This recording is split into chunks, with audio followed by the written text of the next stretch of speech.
Olá, seja bem-vindo.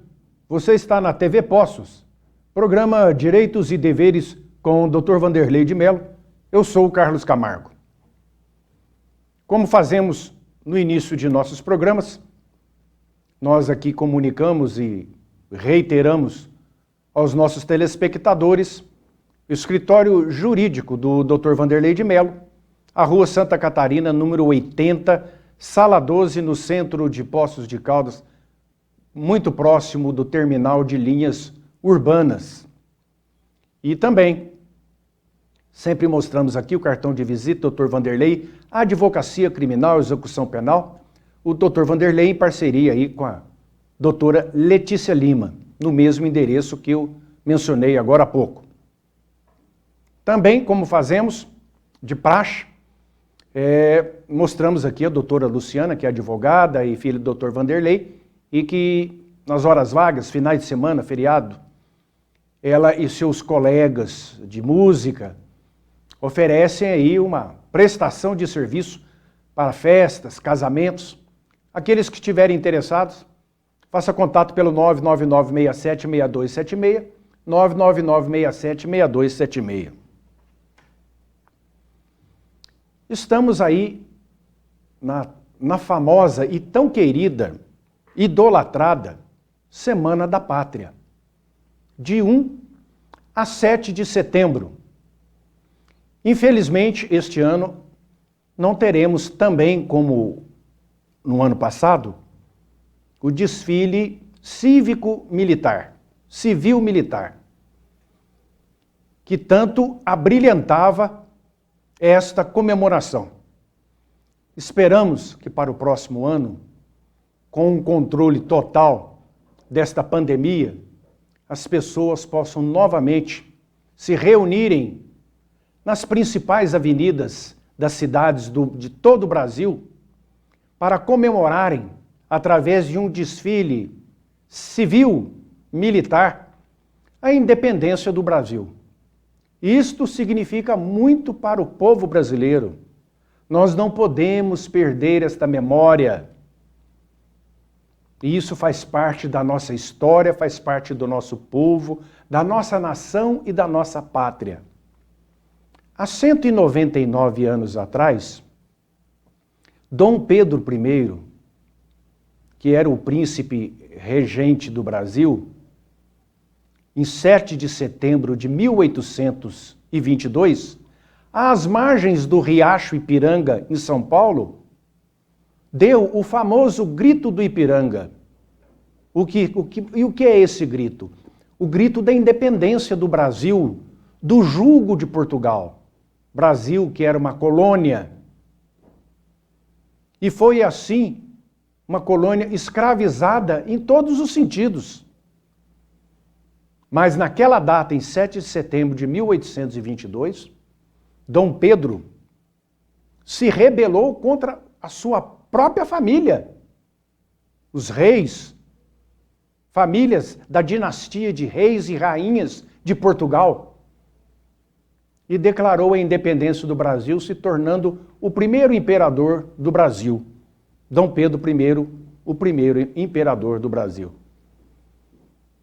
Nesses 199 anos, é que o país passou a existir verdadeiramente como um país juridicamente, politicamente unido, formado, porque até então era uma colônia de Portugal. Não tinha independência para nada, não tinha nem vontade própria do seu povo, a liberdade do seu povo. Então esse 7 de setembro diz respeito à independência política, à independência e a independência total, a liberdade, muito consagrada no artigo 5º da nossa Constituição, naquela parte que diz dos direitos do cidadão, o direito de ir e vir, o direito de se reunir, o direito de dar a sua opinião, o direito de manifestar opinião, tudo dentro de regras das leis, da ordem, jurídica, que são votadas pelos deputados. Que sempre essas leis que nós lemos aqui, projetos de lei, na Câmara, depois vai para o Senado, do Senado depois vai para a Câmara Federal, depois vai para o presidente da República sancionar a lei ou vetar alguma coisa. Toda essa tramitação é que dá essa sustentação no ordenamento jurídico de um país, de uma nação, de um povo. Então não podemos esquecer a semana de 1 a 7 de setembro, a Semana da Pátria, a Semana do Brasil propriamente dito. O Brasil que há 199 anos resolveu, através de Dom Pedro, cortar todos os vínculos de subordinação a Portugal. País livre e independente, um país enorme, um país que conseguiu manter a sua unidade, coisa que nós não vemos no resto da América do Sul, por exemplo, a chamada América Espanhola, que foram conseguindo a independência aos pedaços. Por isso que nós temos tantos países aí na América do Sul. E o Brasil é um só. Ele não se esfacelou, ele não se dividiu.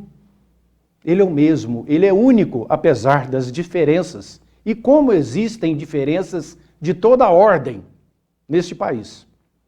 Mas é através do povo unido, é através da boa vontade dos políticos e governantes, é que a gente vai fazer com que aquele grito do Ipiranga,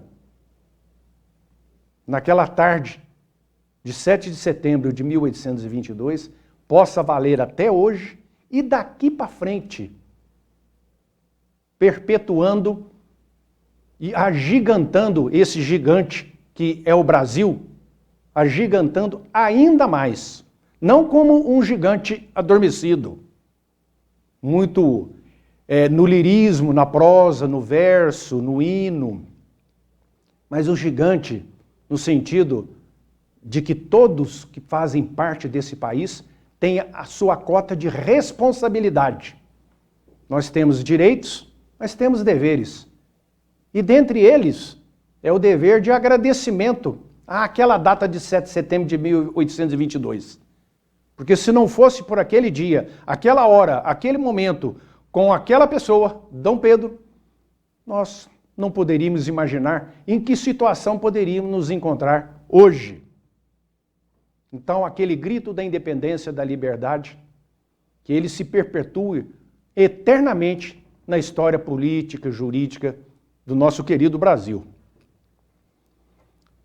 Dentre as novidades aqui dos projetos que são aprovados na Câmara Federal, tem um agora recente, da última quarta-feira, que o plenário do Senado aprovou uma medida provisória, ou seja, já era uma providência que o governo federal já tinha tomado, mas como o governo não pode fazer a lei, então ele faz a medida provisória, ela entra em vigor e ela tem um determinado prazo para o Congresso transformar aquilo em lei. O Congresso pode transformar ou não transformar. Neste caso aqui, o Senado já votou favorável, aprovou a medida provisória, só que essa medida provisória acabou tendo um projeto de lei junto do senador Wellington Fagundes, do PL do Mato Grosso. Então foi aprovado na forma de um projeto de lei de conversão de uma medida provisória numa lei propriamente dita. E agora ela vai para a sanção do presidente da República, para ver se ele concorda ou não. Não temos dúvida que ele irá sancionar ela sem veto, inteirinha, porque já veio à vontade do próprio governo federal. Isso significa o quê? É um documento de transporte eletrônico. Isso tem interesse, né, às empresas de transporte rodoviário. Então, você aí que está me ouvindo, ou que trabalha no ramo de transporte rodoviário, os cargas pesadas, como são conhecidos, o que transporta aí todo o progresso do Brasil, de norte a sul, leste a oeste, existe uma papelada muito grande, uma burocracia enorme para se pegar uma carga de um lugar para levar a outro. E quanto mais longe o lugar para se levar a carga, mais papelada, mais burocracia. É papel que não acaba mais. E qualquer fiscalização detectar que está faltando um dos papéis, multa altíssima. Então agora, o que foi criado com essa lei? Foi criado um documento eletrônico para eliminar essa papelada toda e colocar tudo no computador, tudo digital, tudo eletrônico. E o motorista vai carregar aquilo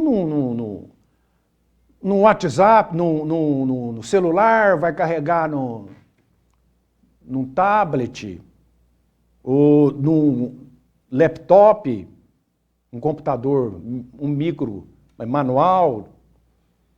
Ao ser parado na fiscalização, ele tem tudo aquilo que precisa, aquela papelada toda vai estar inserida de forma digital. É uma emissão exclusivamente digital. Veio para acabar com a papelada no transporte de carga rodoviário no Brasil. O documento agora é obrigatório para autorizar o serviço de transportes de carga no país.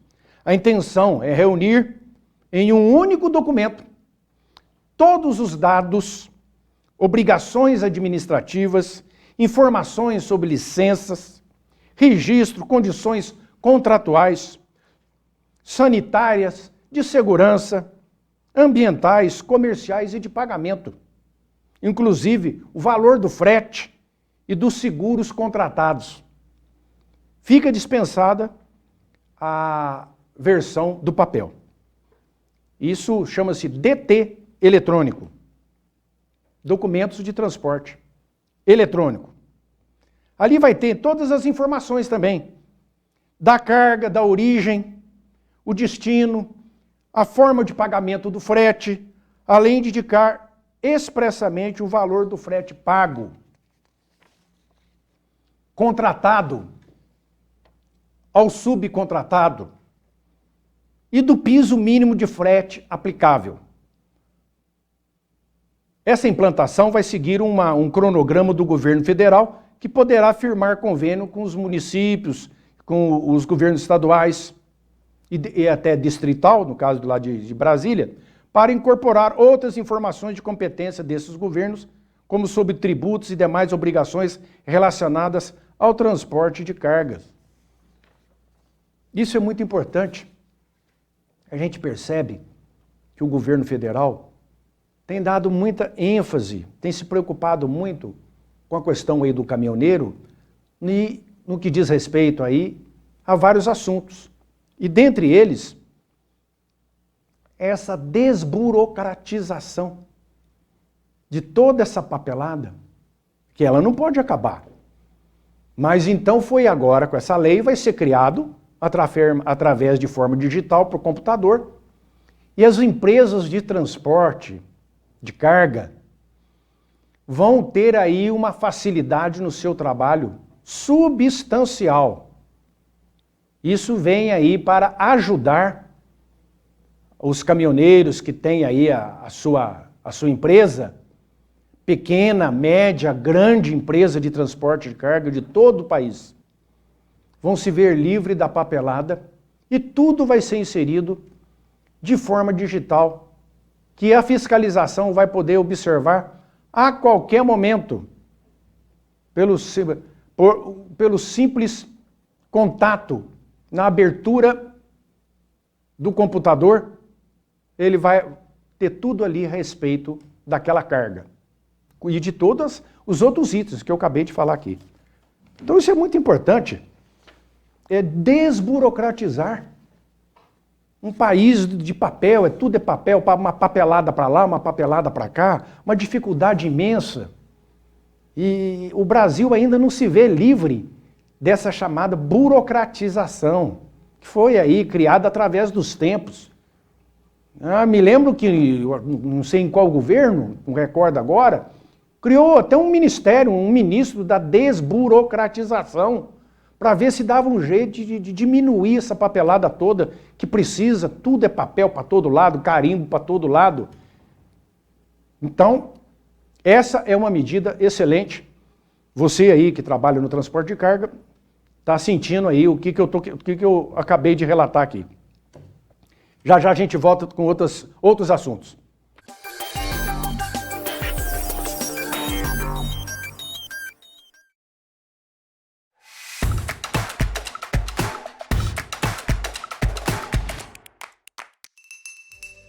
Se as pessoas soubessem como a mudança de um sorriso muda a nossa vida, elas procurariam com mais frequência. Eu conheço muitas pessoas que são insatisfeitas com o seu próprio sorriso e que não vão porque tem algum receio. E o dentista tem esse poder. Eles, além de cuidarem da nossa saúde, cuidam da nossa estética, autoestima, autoconfiança. Eles fazem tudo de uma vez só.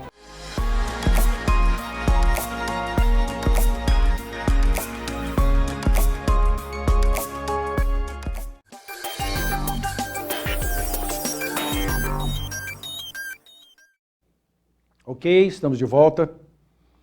Outro fato interessante que eu escolhi aqui para falar sobre chamados clube empresas. O que vem a ser isso? O Senado aprovou um projeto de lei sobre o mandante das transmissões de jogos de futebol. Então, como é que vai funcionar isso agora através desse projeto de lei?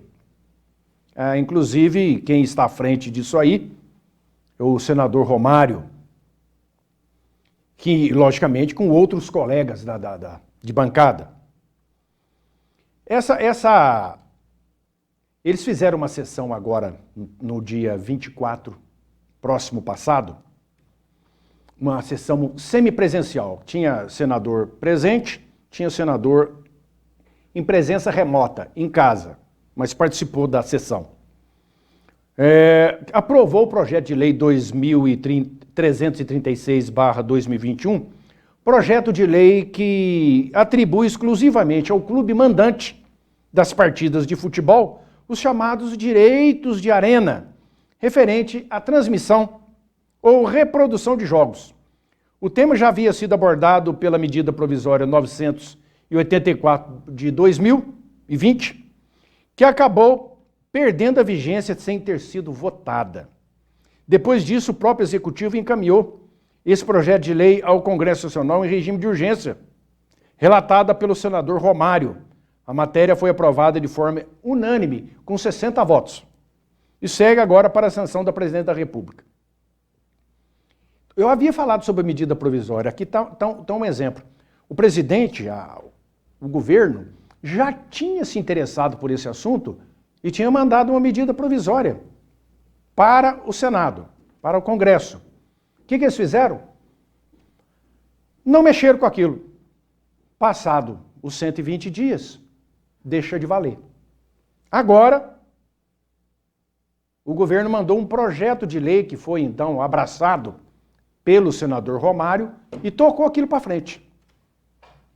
Então, como é que vai funcionar?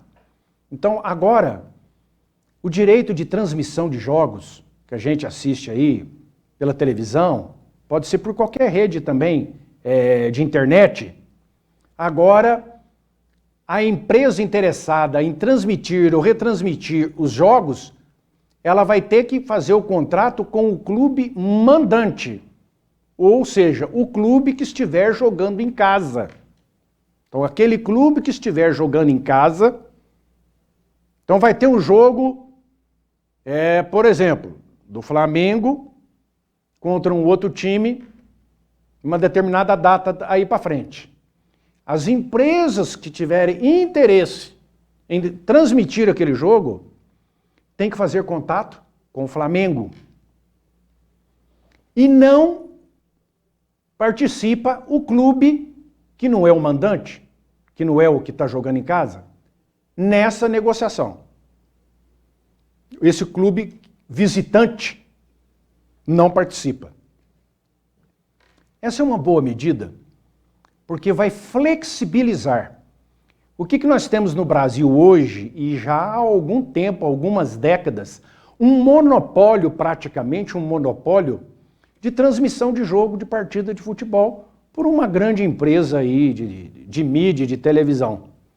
Então, ela comprava os jogos, fazia o contrato com os clubes e fechava do seu jeito, inclusive até no próprio horário. O jogo à noite sempre começa após a novela. E é assim que acabava comandando até o horário. Agora, o clube mandante, o clube que está jogando em casa, ele vai poder vender para quem ele quiser. Inclusive para esse aí que já faz a transmissão há muito tempo. Então, com isso, qual que é a vantagem do clube mandante? Logicamente, ele vai vender para quem pagar mais. Para quem pagar mais. E vai ter o quê? Um aumento de receita. Um aumento de renda. E isso é muito importante para o clube, que os clubes hoje, os clubes brasileiros de futebol, eles estão praticamente todos, quase todos, estão quebrados no sentido financeiro. E são dívidas impagáveis, que não vai conseguir pagar nunca, pode vender tudo que tem que não paga. Então, vai ser um aumento de receita para o clube. E, no caso, por exemplo, se for um jogo num campo neutro, que não é nem de um e não é nem do outro, aí sim, os dois vendem em união, em parceria, para uma determinada rede de televisão. Mas, na totalidade, ou quase na totalidade, melhor dizendo, fica para o clube que está jogando em casa, o mandante. Esse rendimento para o futebol do clube, inclusive, vai ter uma alíquota, uma porcentagem para os próprios jogadores daquele jogo que o clube vendeu a transmissão, tanto para os que jogaram quanto para os reservas. Vai ter uma porcentagem. Interessante isso. Primeiro, que quebra um monopólio. Segundo, que dá uma agilidade, uma mobilidade ao clube de futebol a poder negociar diretamente com a televisão, ele próprio. Não tem participação da Federação Estadual, da Confederação Brasileira, tem nada. O clube se vira lá com a empresa interessada em transmitir o jogo. Isso veio tardio, já era para ter acontecido, mas agora está chegando e vai ficar. E junto com isso, uma outra lei que vai transformar os clubes em empresas, os clubes que quiserem. Transformar em empresa, como acontece nos clubes da Europa. Porque os clubes no Brasil são, como o próprio nome fala, são clubes, associações sem fins lucrativos. Pelo menos no papel. E se revertem todo o lucro para o próprio clube. Com isso, o que aconteceu através dos tempos? Tudo indica que sejam pelas más administrações, a quebradeira de clube. Então, hoje, os clubes estão devendo fortunas e fortunas para fornecedor, principalmente para o governo, para o INSS, uma fábula de dinheiro. E não paga. Ações na justiça, penhora, um vai e vem danado. Então, transformando em empresa, aquele empresário que quiser assumir aquele clube, né, juntamente com sócios, eles compram o clube. E o clube vai girar em torno dos regulamentos de uma empresa. Uma empresa como qualquer outra. vai procurar o quê? Lucro. Procurar lucro para dividir o lucro com quem? Com os associados, com os que fazem parte da sociedade, não associado, que fazem parte da sociedade. Então deixa de ser clube para ser empresa. Mas e essa dívida astronômica? Morreu a nota? Não. Quem se interessar em assumir um clube de futebol, transformando em empresa uma sociedade anônima, como qualquer outra, ele vai ter que assumir a dívida também. Mas haverá uma variabilidade, haverá uma maneira de pagando parte das dívidas e auferindo lucro, tirando uma porcentagem de lucro também. Porque senão não há atrativo para ninguém assumir um clube de futebol. Estão devendo aí bilhões de reais e quem que vai querer encarar, pegar um clube desse, sendo que a dívida tem que ser paga? Ela tem que ser paga, mas vai ser de uma forma diferenciada, porque vai abrir campo para que o empresário também possa ter a retirada daquilo que o clube produziu. Então um pouco vai para, como se diz, para os patrões e uma porcentagem vai pagando as dívidas. Isso aí veio em bom momento, em ótimo momento para os clubes brasileiros. E, como eu disse, na Europa já é assim, deixar de ser clube para se transformar em empresa. Não é obrigatório, aquele que quiser, né? Eu acredito que os grandes vão querer, porque é a única saída que os grandes clubes que estão devendo, no caso do Cruzeiro Esporte Clube de Belo Horizonte, que é o que está mais com dívidas no Brasil, dos clubes brasileiros, dívida impagável, não tem como pagar de tanto que deve. O Botafogo do Rio de Janeiro, o outro clube, e por aí vai. Um tanto que estão aí quebrados, no sentido popular da palavra. E agora, com essa transformação em empresa, as coisas vão clarear e vai haver o quê? Uma sobrevida, uma subsistência para o clube, porque estavam fadados a fechar. Que ia chegar uma hora que não ia ter condição mais, porque as dívidas vão se acumulando, mês a mês. Aquela parte que foi paga, abate no capital. O restante tem juros, correção, e aquilo é uma bola de neve. Não acaba nunca, só aumenta. Então não tem como pagar. E os clubes, então, estavam fadados no caminho de fecharem as portas. Como o caso do Cruzeiro, que eu citei, do Botafogo, e tantos outros aí pelo Brasil. De muita boa hora essa chegada aí para tentar salvar os clubes brasileiros. Deixar de ser clube e virar empresa. Mudando completamente de assunto aqui, tem um projeto que está correndo na Câmara dos Deputados, que já foi até aprovado lá, que define o aleitamento materno como um direito das mães e das crianças. Direito das mães e dever, né? Das mães e das crianças, que pode ser exercido livremente em espaço público ou privado, de uso coletivo, sendo proibido qualquer tipo de constrangimento, repressão ou restrição do seu exercício. Esse projeto de lei prevê uma multa de R$3.000 para quem reprimir a amamentação em público. Ora, eu, sinceramente, ao invés de isso ser um projeto de lei, deveria ser uma campanha do próprio Ministério da Saúde.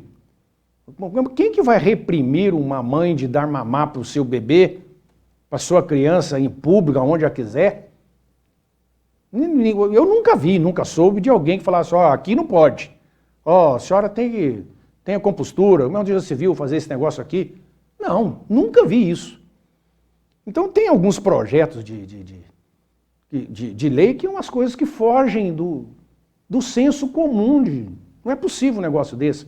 Gastar um tempo de um projeto de lei que demora, passa para uma comissão, passa para outra, um vai e vem danado, para dizer que o aleitamento materno é um direito e um dever da mãe, um direito das crianças, e poderá ser feito em qualquer local público ou privado. Olha, temos locais públicos, a mãe na praça, no jardim, onde ela quiser.